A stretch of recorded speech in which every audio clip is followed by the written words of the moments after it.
Y bueno, vamos a pasar al siguiente módulo, que es una mesa de discusión. Esta mesa es sobre el abordaje multidisciplinario de la obesidad en el adolescente. Como ya vimos en la presentación de nuestros que nos precedieron, pues la obesidad está muy relacionada con las alteraciones menstruales, con las alteraciones endocrinológicas en las pacientes adolescentes. ¿Cuál es el contexto en México? Miren, la obesidad está aumentando desde el 2006, bueno, desde antes, pero aquí comparamos desde el 2006 hasta el 2022 y vemos que va desde el 33 hasta el 41%, o sea, 4 de cada 10 adolescentes tienen obesidad y sobrepeso. Y este aumento es a expensas de la obesidad, que ha aumentado de 12 hasta 15 y hasta 17%. Pero no solamente hay alteraciones en el peso corporal, porque la obesidad no es un problema de peso corporal, es un problema mucho más complejo, que es lo que vamos a abordar ahorita. Los hábitos dietarios en los adolescentes, de acuerdo a la ENSANUD 2023, menos del 50% de los adolescentes consumen los alimentos recomendados. Lo que más consumen es carne no procesada, pero frutas y verduras va entre 30 y 35%, y granos, etcétera, nueces el 2%. En cambio, hasta el 91% consumen alimentos no recomendados, principalmente bebidas azucaradas, postres, comida chatarra. En cuanto a la actividad física, bueno, también hay otras alteraciones. Por ejemplo, el 5% presentaron problemas de conductas alimentarias de riesgo, por ejemplo, dietas no recomendadas por un médico, síndrome de atracón, el uso de laxantes, etcétera. El 21% de los adolescentes refirieron que ya tomaban alcohol y 14% tomaban por lo menos 5 bebidas de una sola ocasión. En los hábitos de actividad física, pues entre el 67% dijeron que hacían menos actividad física, menos de 2 horas, menos de 1 hora 4 veces por semana. En cambio, el 76% en los menores de 14 años y el 93% en los mayores de 14 años pasaban más de 2 horas enfrente de una pantalla, teléfono, televisión, juegos, etcétera. La salud mental, en el último año, desde 2023, casi 1 millón de adolescentes habían intentado suicidarse. Y esto ocurrió, por lo menos en la mitad lo hicieron en el último año. 9% se consideraban que estaban tristes la mayor parte del tiempo y 28% reportaron que no dormían bien. Además, la obesidad se acompaña de otras deficiencias nutricias, o sea, la obesidad es un estado de malnutrición, tienen exceso de energía pero muchas deficiencias. El 40% de las personas con obesidad tienen por lo menos 2 deficiencias nutricias. En este grupo de adolescentes lo que se encontró es que el 42% tenían deficiencia de hierro, 22% deficiencia de vitamina B12, 47% deficiencia de vitamina D y 34% deficiencia de ácido fólico. Son muchas las causas o muchos los procesos que intervienen para que haya esta deficiencia de micronutrientes. Una dieta de mala calidad, por ejemplo, que no tiene muchas calorías, pero tiene muchas calorías pero pocos micronutrientes. Además, el paciente tiene un estado de inflamación crónica que requiere mayor cantidad de estos antioxidantes, etcétera. Pero en la adolescencia ya tenemos complicaciones de la obesidad, como son dislipidemia, síndrome ovario poliquístico, pubertad precoz, síndrome metabólico, diabetes o prediabetes. Entonces, debemos de tratar al paciente como un todo. Esta diapositiva no es mía, la bajé de Medscape, pero miren qué interesante, nos muestra del lado izquierdo todos esos estudios que hicieron una intervención con dieta y cambios en el estilo de vida para bajar de peso, y todos lo lograron. Dependiendo de la intensidad y del tiempo que lo hicieron, pudieron bajar hasta 30% del peso corporal. Sin embargo, a los 6 meses ya la mayoría habían recuperado el peso. En la otra figura que está del lado derecho, nos dice que en Estados Unidos y en Canadá, al año después de que terminaron una intervención, solamente el 10% mantiene el peso perdido. Y si tomamos en cuenta otros países, entre los que se encuentra México, solamente el 5% mantiene el peso perdido que logró durante la intervención. Entonces, definitivamente, el manejo de la dieta no es lo único que debemos hacer. Entonces, vamos a empezar con esta mesa de discusión y queremos invitar a la doctora Lourdes Basurto, por favor. Ella es médico cirujano con especialidad en endocrinología, maestra en ciencias y doctora en ciencias médicas. Tiene 132 publicaciones sobre el tema de su especialidad. Es secretaria general de la Academia Nacional de Medicina, miembro de la Academia de Cirugía y jefa de investigación en el Hospital de la Mujer. Invitamos también al doctor Miguel Ángel Villasís, que es médico cirujano, especialista en pediatría médica, maestro en ciencias médicas y es jefe de la Unidad de Investigación en Análisis y Síntesis de la Evidencia de la Coordinación de Investigación en Salud del Instituto Mexicano del Seguro Social, miembro numerario de la Academia de Cirugía y de la Academia de Medicina y pertenece al Sistema Nacional de Investigadores. Y también invitamos al doctor Aldo Ferreira Hermosillo, que es endocrinólogo, maestro y doctor en ciencias, profesor de la especialidad de endocrinología en el Hospital de Especialidades del Centro Médico y de la Facultad de Medicina de la UNAM, jefe de la Unidad de Investigación Médica en Enfermedades Endocrinas del Centro Médico Nacional Siglo XXI, pertenece al Sistema Nacional de Investigadores, es Senior Fellow de la International Diabetes Federation y miembro de la Sociedad Mexicana de Nutrición y Endocrinología, del Colegio de Endocrinólogos de México, de la Endocrine Society y de la American Society of Nutrition. Y bueno, yo voy a coordinar, estas son mis credenciales y entonces me voy a pasar a mi lugar porque ahí tengo las preguntas para poder empezar esta discusión. Bienvenidos y muchas gracias por aceptar. Yo quisiera que empezáramos porque me dijeran qué entienden por tratamiento multidisciplinario de la obesidad, por favor, si alguien quiere decir. Sí, claro. Bueno, tratamiento multidisciplinario es aquel que integra no solamente la parte médica, que esto lo puede ver un endocrinólogo, un médico de atención primaria, un médico internista, el médico pediatra, etcétera, sino más bien es integrar justamente, no solamente mandar una interconsulta, sino integrar un equipo que tenga la parte de psicología, la parte de nutrición, la parte de educación en las comorbilidades del paciente, si es un paciente un adolescente que vive con obesidad y aparte tiene diabetes, justo un especialista en estas dos áreas, ¿no? Un educador en diabetes o en obesidad, que ya también los tenemos. Y bueno, también es integrar justo este equipo multidisciplinario para atender a este adolescente que tiene obesidad.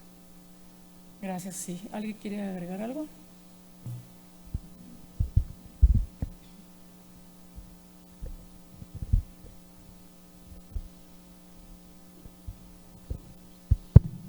Pues yo creo que si para cualquier enfermedad el manejo multidisciplinario es indispensable, creo que para la obesidad y siendo aún adolescentes siempre debe ser integrativo el manejo. Si solo se enfoca desde un lado, evidentemente los resultados serán parciales cuando se obtengan en efectividad y en tiempo de duración. Sí, Miguel. Todas las guías en los últimos años dicen esto y desde una perspectiva suena bien y suena bien padre decir, juntemos. La realidad es que son pocas las personas que están capacitadas, y voy a hablar más del área médica y de pediatría en general, que están capacitadas para la atención de pacientes que viven con obesidad. Entonces, yo pienso que esa es como una meta y que debemos de ir trabajando en lo que podemos. ¿Por qué? Porque si de repente empezamos a decir es que necesitamos un equipo y no lo tengo, pues entonces no vamos a hacer nada. Yo pienso que si podemos ir construyendo para llegar a esa meta es apropiado y cada quien en estas áreas que se comentó ponemos de nuestra parte, poco a poco vamos a poder hacer eso. Nos faltan nutricionistas, nos faltan psicólogos, nos faltan psiquiatras y el asunto de la obesidad tanto en adolescentes y en adultos es un fenómeno muy grande y entonces creo que sí lo debemos de poner como una meta, pero también tenemos que trabajar con lo que tenemos, porque si no, creo que no tengo, pues entonces no hacemos nada. Entonces creo que es correcto eso, pero creo que tenemos que también sentar la realidad en que vivimos, ¿no? Sí, muchas gracias. Estoy de acuerdo en lo que están diciendo. Sin embargo, acuérdense que hace muy poco tiempo, 5 años por lo mucho, se usaba el enfoque vertical. O sea, yo al niño le voy a dar dieta y le voy a recomendar actividad física. Si en 6 meses no responde, entonces ahora veo si le cambio la dieta, a ver qué hago. Y particularmente en los adolescentes, pues 6 meses que lo mantuve con este factor de riesgo de tener otras complicaciones metabólicas es muy importante. Entonces, por eso sí estoy de acuerdo en que la disponibilidad de los recursos es muy importante, sobre todo cuando hablamos de instituciones, pero el enfoque transversal es muy importante. O sea, tenemos que empezar al mismo tiempo con el enfoque de nutrición, de actividad física y sobre todo el psicológico. Vimos la fisiología del adolescente, que cómo tiene alteraciones psicológicas, cómo piensa que puede tiene descontrol emocional, toma decisiones equivocadas, etcétera. Entonces, hay mucha investigación y hay muchas publicaciones al respecto sobre dar una intervención psicológica. O sea, una cosa es cambio del comportamiento y otra cosa es una intervención psicológica ya en sí, porque en el adolescente en particular, si tiene obesidad, pues tiene bien todo eso de la estigmatización, etcétera. Entonces tenemos que poner mucho enfoque en la parte psicológica y darle por lo menos las tres cosas al mismo tiempo, ¿no? Creo que decía Aldo, o no me acuerdo quién dijo, que las personas que tendrían que estar capacitadas es el médico de primer contacto. Y el médico de primer contacto tendría que estar capacitado para manejar por lo menos esos tres pilares del tratamiento, ¿no? Entonces, pues vamos bien, ¿no? Creo que es el enfoque multidisciplinario. En relación a la dieta, o sea, siempre nos confundimos mucho porque siempre en el adolescente nos dicen hay que darle una dieta hipocalórica. No hay que darle una dieta intermitente que coma de todo, pero no hay que darle una dieta alta en proteínas, pero baja en carbohidratos, etcétera. ¿Qué piensan o qué opinión tienen de la dieta en el tratamiento? No en la prevención de la obesidad, en el tratamiento ya de la obesidad. Fundamental, ¿no? Creo que vamos a mencionar algo acerca de medicamentos, algo de cirugías, que son por supuestamente válidos. De hecho, justo no hay que esperar a un tratamiento farmacológico en algún paciente que lo requiera. Pero cualquier tratamiento que no lleve cambios en cuanto a la alimentación, cambios en cuanto a estilo de vida, digo, porque en los adolescentes no nada más se trata de hacer ejercicio, sino justo evitar el sedentarismo, bajar horas de pantalla, quitar tabaquismo, evitar alcoholismo, la integración justamente de la parte psicológica. Pero bueno, hablando específicamente de dieta, no hay una dieta universal. Esto lo hemos visto, inclusive hay una moda en cuanto a estas dietas cetogénicas. ¿Qué pasa una dieta cetogénica en un ayuno intermitente? Ya hay estudios en población de niños de 5 a 17 años en donde los han sometido a ayunos intermitentes o a dietas muy bajas en calorías. Y resulta que al final del camino la pérdida de peso fue igualita que una dieta balanceada. Solamente que una dieta balanceada con una restricción calórica. Por supuesto que si tengo un adolescente que está consumiendo 2.500 kilocalorías por día, pues bajar 500 calorías en su dieta habitual me va a ayudar como parte del tratamiento. Pero no lo tengo que llevar a una dieta en específico. La dieta es con lo que justo estábamos diciendo, decía el doctor Villasís, lo que está comiendo, vamos a ayudar a seleccionar mejor sus alimentos, bajar un poco la concentración de carbohidratos simples, sobre todo en esta población, y eso nos va a ayudar, pero no hay una dieta universal. Sí, el asunto de tener tantas en la publicidad y en las redes sociales y tantas personas que abogan por ciertas dietas, uno tiene que separar claramente el asunto de los adolescentes con los adultos. Un asunto de los adolescentes es que están en crecimiento y entonces el asunto de decir voy a restringir solo por las calorías es un asunto de que tenemos que ponderar tanto el riesgo y el beneficio. Y entonces el riesgo y el beneficio es un niño, es un adolescente que está creciendo y entonces le restringo y entonces cuál es el mayor, lo que vamos a hacer. Entonces, estas dietas especiales en general no se recomiendan, más bien dado que la obesidad es un problema crónico, ya la doctora Mardia López nos enseñó qué es lo que ocurre cuando damos un tratamiento intensivo 6 meses, 1 año, y que las personas no cambian sus hábitos y que lo mantienen. Entonces, aquí todo lo que tenemos que hacer es tratar de que la gente coma bien, los adolescentes coman bien. Y en ese sentido son dietas completas, sí disminuir ciertos carbohidratos, ampliar su consumo de frutas, verduras, nueces u otros alimentos ricos en vitaminas y minerales que habitualmente no lo tienen. Y entonces creo que lo más importante es aprender tanto para el paciente como para su familia cómo debemos comer y mantenerlo para toda la vida. Porque el asunto de una dieta, por muy buena que sea, para bajar rápidamente de peso, si después va a haber un rebote, pues ¿cuál fue el asunto? Porque ya lo vimos con el síndrome de ovario poliquístico, ¿no? Si a largo plazo vamos a tener problemas no solo menstruales, de reproducción y otras cosas. ¿Por qué mantener una visión no solo los 3, 5 años, sino es para toda la vida? Entonces, tenemos que aprender a comer bien y los pacientes tienen que hacer eso. Gracias, doctor. Doctora Basurto, ¿qué piensa sobre dar suplementos? O sea, si tenemos a un paciente con obesidad adolescente, ¿es necesario dar suplementos?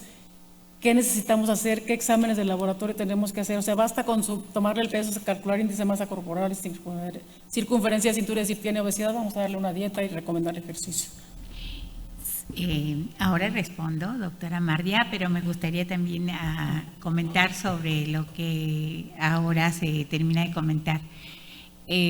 Yo voy a parafrasear a un gran endocrinólogo de México que ya no está con nosotros, y él decía, cambiar hábitos es más complicado que cambiar genes, pero es nuestro reto enseñarle a todos, pero particularmente a los adolescentes, un estilo de vida saludable que incluya todos los factores en la alimentación y todos los otros que se han mencionado, incluyendo el sueño, que ahora por los teléfonos y por todos los dispositivos electrónicos se ha visto que se está reduciendo, ¿no? Pero es también otro de las situaciones que tenemos que cuidar. Entonces, cambiar es nuestro reto, mejorar los estilos de vida en toda la población y en los adolescentes es fundamental. Ahora, en relación, después de que se realiza una dieta, evidentemente si la dieta no es la correcta puede haber más deficiencias de vitamina B12, ácido fólico, vitamina D y sobre todo hierro en el adolescente, se observa con mucha frecuencia. Y yo creo que hay que estar al pendiente de eso cuando se hace dieta, y si es posible desde el inicio, cuando se puedan hacer las mediciones pertinentes, vitamina B12 y vitamina D, pues iniciar la suplementación correcta y vigilar después, sea a través de mediciones directamente de ferritina o a través de una biometría, cuál ha sido la respuesta. En muchas ocasiones no se requerirá suplementación si la dieta es bien llevada, pero en otras ocasiones sí. Entonces hay que estarlo revisando en la evolución. Gracias. ¿Algún comentario, doctor? Sí, de acuerdo, completamente. No se trata de todo paciente que voy a ver con obesidad darle un suplemento, no. Más bien, como decían hace ratito, la historia clínica es fundamental. Tengo que hacer una buena historia clínica, tengo que tener mis laboratorios de base, justo como mencionaba la doctora, y solo si compruebo una deficiencia nutricional, ahí sí está indicado un tratamiento con algún suplemento. Porque en muchas ocasiones nos van a ver en la clínica pacientes que nos dicen pérdida de cabello y quiero mi suplemento en automático. Y pues no, en realidad es un efluvio telógeno relacionado con la pérdida de peso que pasa con cualquier cosa, dieta, ejercicio, medicamentos, cirugía, van a hacer que el paciente pierda el cabello un poco, pero esto es que viene cabello nuevo, más bien está en esta parte de efluvio telógeno y no necesariamente tengo que darle una vitamina en ese momento si no lo demuestro. Bueno, ahora en relación a la actividad física. Es muy fácil decir a un adolescente tienes que hacer actividad física, tienes que moverte 60 minutos 3 veces por semana, etcétera, etcétera. ¿Cómo indicarían el cambio de hábitos en cuanto a la actividad física, en el ejercicio estructurado, etcétera, en un adolescente?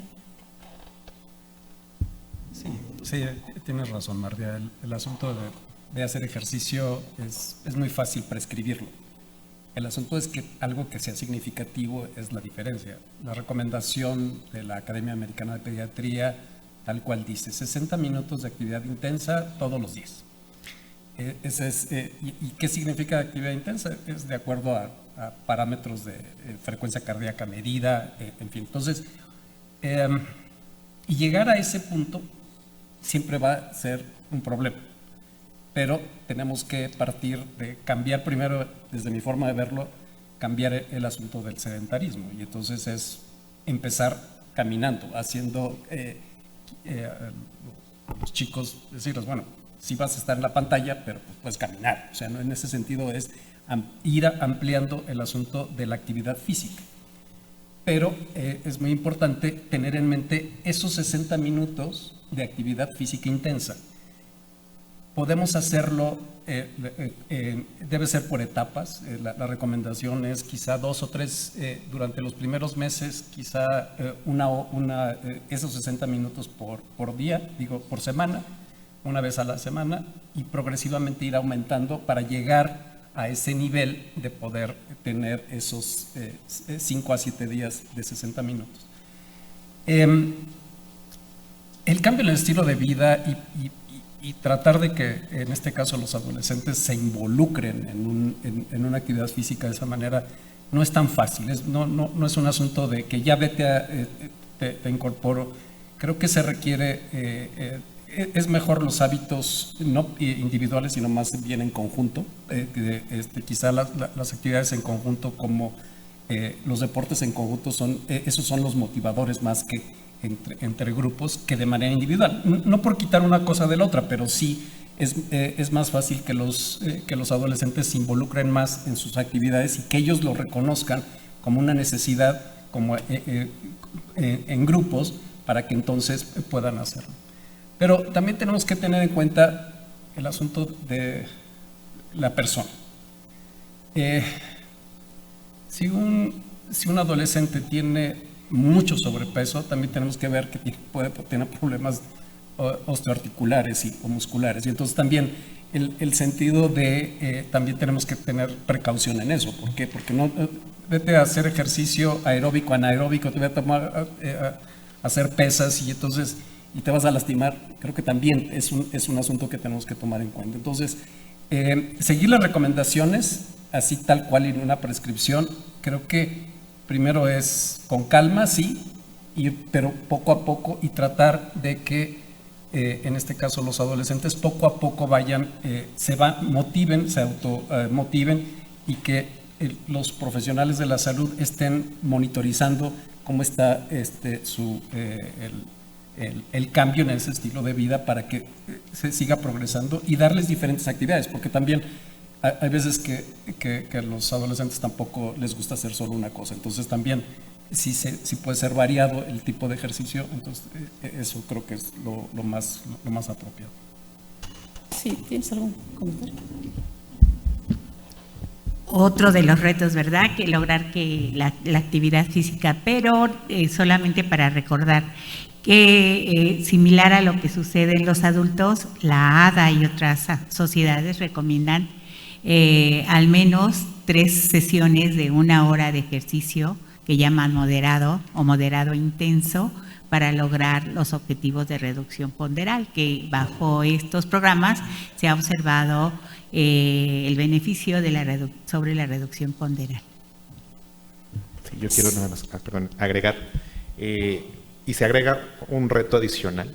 Yo sé que estamos hablando de retos más que de propuestas, pero el reto adicional es que, ya que el adolescente está con ejercicio aeróbico, justo, moderado, intenso, 1 hora, 3 veces a la semana, se agrega que ahora también los requerimientos es hacer ejercicio de resistencia para la preservación de la masa muscular. Y resulta que entonces la recomendación es que por lo menos sean 3 sesiones de 20 minutos a lo largo de la semana de ejercicio de resistencia, para justamente, está ahorita muy de moda también el hecho de que cualquier tratamiento dietético, farmacológico, baja músculo, lo cual es cierto, porque está relacionado con la pérdida de grasa. El músculo se hipertrofia para soportar la grasa, y entonces cuando el adolescente baja de peso, baja masa muscular. Pero aquí tenemos que recordar que, además de favorecer la dieta y el ejercicio de resistencia, requeriríamos tener esta consideración, ¿no? O sea, para aumentar esta masa muscular que es fundamental en el adolescente. Sí, yo nada más quisiera aquí agregar que debemos diferenciar entre ejercicio o actividad física en una persona para prevenir la obesidad que un adolescente que ya tiene obesidad. Nosotros en nuestro grupo de investigación, que trabajamos muchos años con adolescentes, teníamos adolescentes de 100, 110 kilos. Y si yo le digo que tiene que correr 1 hora diaria todos los días, pues a lo mejor se me va a infartar, no lo va a lograr, se va a lastimar las rodillas. Entonces debemos de tomar en cuenta que sí, empezar con 20 minutos, etcétera, y como vaya pudiendo, vaya avanzando. Hacerlo en grupo es muy cierto, principalmente la familia, en los adolescentes, involucrar a la familia es muy importante, porque no solamente por hacer actividad física, sino para comprender qué está comiendo, por qué está comiendo de esa manera y modificar los hábitos de la familia. Y esto me lleva a la pregunta de que qué pasa con las intervenciones psicológicas. O sea, si todo el mundo maneja que para el manejo de la obesidad a cualquier edad hay que dar también atención psicológica. ¿Cuál es la característica particular de los adolescentes que necesitan o que requieren, desde mi punto de vista, mayor énfasis en la intervención psicológica? Es un ámbito, desde lo que decía previamente en el asunto de los expertos en psicología, en psiquiatría. Es muy claro el estigma y el asunto de la ansiedad y depresión que están envueltos este grupo de pacientes, tanto por sus pares, en sus familias, el ambiente en general no es favorecedor para que una persona que incluso tuviera ganas de cambiar su índice de masa corporal, el ambiente no le ayuda. Entonces es un círculo vicioso donde están con ansiedad, con depresión. Entonces aquí el primero, parte de lo que tenemos que siempre plantear como parte de una evaluación completa es saber si tienen depresión o ansiedad esos pacientes.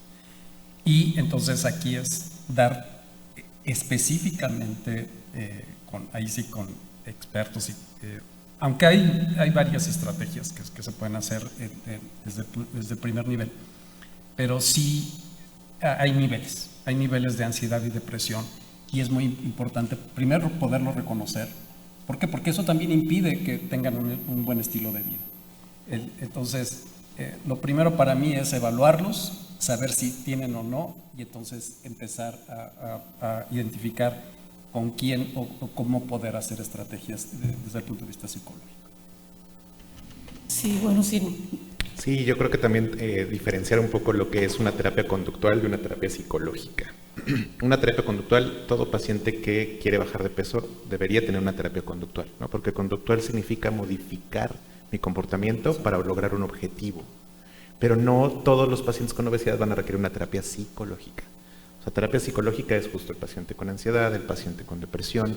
Pero aquí lo interesante de evaluación del adolescente es que está el bullying en las escuelas, están las autolesiones, está la autoestima, que son otros componentes que se tienen que evaluar. Entonces, yo diría, adolescentes con obesidad, todos requieren por lo menos una evaluación psicológica, pero no todos requieren una terapia psicológica. Pero todos, incluyendo adultos o adolescentes, sí requieren una terapia conductual. Claro, eso iba a decir. Hay una publicación en Lancet en donde hicieron un metaanálisis de cerca de 50 estudios en donde les dieron intervención psicológica para cambios de conducta a los adolescentes y demostraron o encontraron que solamente aquellas terapias que duran más de 30 sesiones, por lo menos una vez por semana, tienen un cambio significativo en el índice de masa corporal. O sea, si yo veo a mi paciente, yo médico familiar, lo veo y le digo, tienes que hacer esto y no te deprimas, etcétera, no sirve de nada. O si le doy sesiones de 15 minutos, no sirve de nada. Tiene que ser una sesión que dure por lo menos una hora y 30 sesiones en un año o en 6 meses, dependiendo de la asiduidad con la que se tiene que dar. Y sí es muy importante en los adolescentes porque un problema muy serio en esta edad es el estigma, ¿ok? Entonces, el estigma hace que se encierren, que tengan menos actividad física, que tengan más deficiencias de nutrimentos y es un círculo vicioso que aumenta la obesidad. Como no tenemos mucho tiempo y vamos muy rápido, tengo muchas preguntas aquí anotadas que les iba a hacer, pero quisiera pasar al uso de los GLP-1 porque lo están oyendo en todas partes, en las redes sociales, en el radio, etcétera. ¿Hay estudios que indiquen que se puede utilizar este tipo de fármacos en los adolescentes? Sí, por supuesto que sí. Arriba de 12 años tenemos un estudio que es muy famoso, el STEP Teens, con semaglutida a dosis de 2.4 miligramos por semana, en donde se ve una reducción del peso del 17% al final de las 52 semanas. Está corriendo otro estudio con tirzepatida, todavía no ha salido las conclusiones finales, pero básicamente lo que estamos viendo en los resultados preliminares es que va a tener un buen efecto en la reducción de peso, más del justamente 20% de disminución de peso corporal. Tenemos otros estudios con medicamentos más anteriores a eso, Orlistat, que también por ahí tuvo un beneficio. Lo malo de Orlistat es el bajo apego terapéutico por los efectos adversos. Y en México no tenemos fentermina topiramato de liberación prolongada, pero sí hay estudios también con este medicamento que baja un 8%. Pero bueno, en conclusión, sí se puede utilizar a partir de los 12 años. Pero, o sea, creo que parte de lo que hemos comentado ahorita es, tenemos que poner el lugar donde vamos a poner los fármacos. O sea, los fármacos es una terapia adicional hoy, al menos para adolescentes. Hoy para adolescentes primero es el cambio en el estilo de vida y puede ser un agregado en caso de que sea insuficiente esto, pero no ponerlo como primera opción. O sea, creo que los medicamentos tienen su lugar, pero lo más importante es cambiar el estilo de vida. ¿Por qué? Porque ¿hasta cuánto vamos a consumir? Y sobre todo adolescentes, ¿cuánto vas a consumir ese tiempo? Hay dudas en adultos. Y en adolescentes pues está peor todavía. ¿Cuántos años es estar tomando un medicamento y que a varios años todavía no tenemos cierta información? Y hay algunas informaciones ahí que luego dan miedo, ¿no? de ciertas cosas. Pero bueno, primero es los fármacos son buenos, pero deben de ser junto con el cambio en el estilo de vida, y es un complemento y no debe ser, la recomendación no es como de primera intención. Pues evidentemente los agonistas GLP-1 son mejores, incluso asociados a la dieta y al cambio del estilo de vida, y son desde los estudios que mencionaba el doctor Aldo y antes con la liraglutida han demostrado efectos favorables, pero la indicación por ahora de muchas sociedades, que incluye la ADA, pues es primero intentar cambios en el estilo de vida, y antes de los agonistas GLP-1 intentar con metformina. Pero yo creo que sí es muy esperanzador los resultados que se están viendo en adolescentes, con las limitaciones de por cuánto tiempo, qué va a pasar al suspenderlos. Probablemente suceda lo mismo que vemos en los adultos, lo que hemos visto en los adultos, y sobre todo la limitación del costo, porque son tratamientos de 4,000 a 5,000 pesos, y por ahora pues no se encuentra en la posibilidad de la mayor parte de nuestra población. Sí, bueno, yo nada más quiero que quede claro que el uso de fármacos no es en lugar de cambios en el estilo de vida. Resulta muy tentador decir que si con cambios en el estilo de vida voy a bajar 5% del peso corporal y eso es una ganancia, es un éxito de tratamiento, mientras que con los fármacos voy a bajar el 17% de mi peso corporal, pues de una vez me voy a los cambios del estilo con los fármacos. Hay un aspecto muy importante que son los efectos colaterales.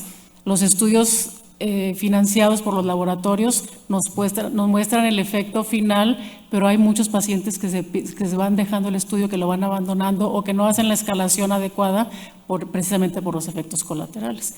Y además, si no damos una dieta adecuada en estos casos, pues se exacerban las deficiencias nutricias, en particular la deficiencia de calcio, la deficiencia de micronutrientes que son necesarios para la masa muscular y para la masa ósea.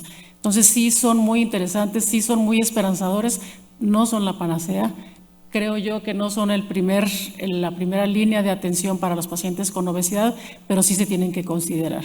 Yo aquí voy creo que ya nos estamos pasando de tiempo.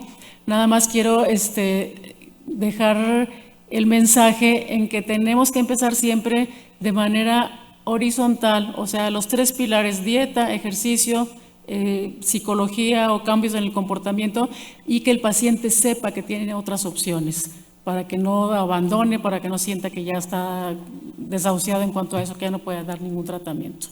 Les agradezco mucho. Yo voy a pasar allá para dar las conclusiones porque tengo un cuadro bien bonito. Miren, el manejo multidisciplinario atiende, como bien se manejó aquí, el manejo nutricio, actividad física, psicológica y considerar las posibilidades de farmacoterapia o cirugía metabólica. Debe ser coordinado entre profesionales de la salud. No necesariamente quiere decir que tienen que estar los 5 o los 6 ahí esperando a un niño que viene con obesidad, pero sí tiene que haber interacción en estos profesionales, que son los que ya mencionamos, y además utilizar el enfoque centrado en el paciente. Esto es bien importante porque a medida que se da la discusión estamos hablando de bajarlo de peso y que recupere el peso, y estamos hablando de dar enfoque centrado en el paciente, no en el síntoma. ¿Ok? Entonces nosotros tenemos que centrarnos en el paciente. Eso quiere decir que tengo que decirle al paciente, después de que le haga su antropometría y que le haga sus análisis de laboratorio, le voy a decir, tienes exceso de peso, tienes distribución central de la grasa y tienes elevados los lípidos y tienes elevada la glucosa y tienes etcétera, para que entienda que vamos a tratar su padecimiento, no vamos a tratar el peso. ¿Ok? Entonces la conclusión es que debemos considerar los diagnósticos asociados, o sea, deficiencias nutricias, alteraciones metabólicas, alteraciones psicológicas y el medio ambiente, o sea, el comportamiento de la familia y todo eso.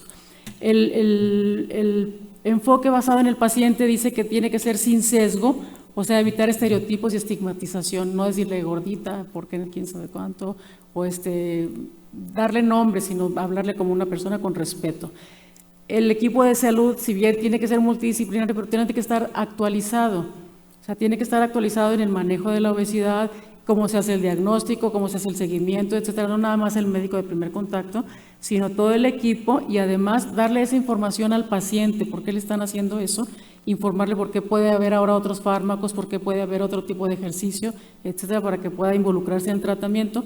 Escuchar al paciente, darle autonomía, que diga por qué quiere bajar de peso, por qué fue a la consulta y darle atención a lo que él requiere y pues tomar en cuenta la disponibilidad de los medicamentos, como decía la doctora Basurto. Pues le agradezco mucho a la mesa por su participación. Doctora Lourdes, Miguel, Aldo, muchas gracias. Muy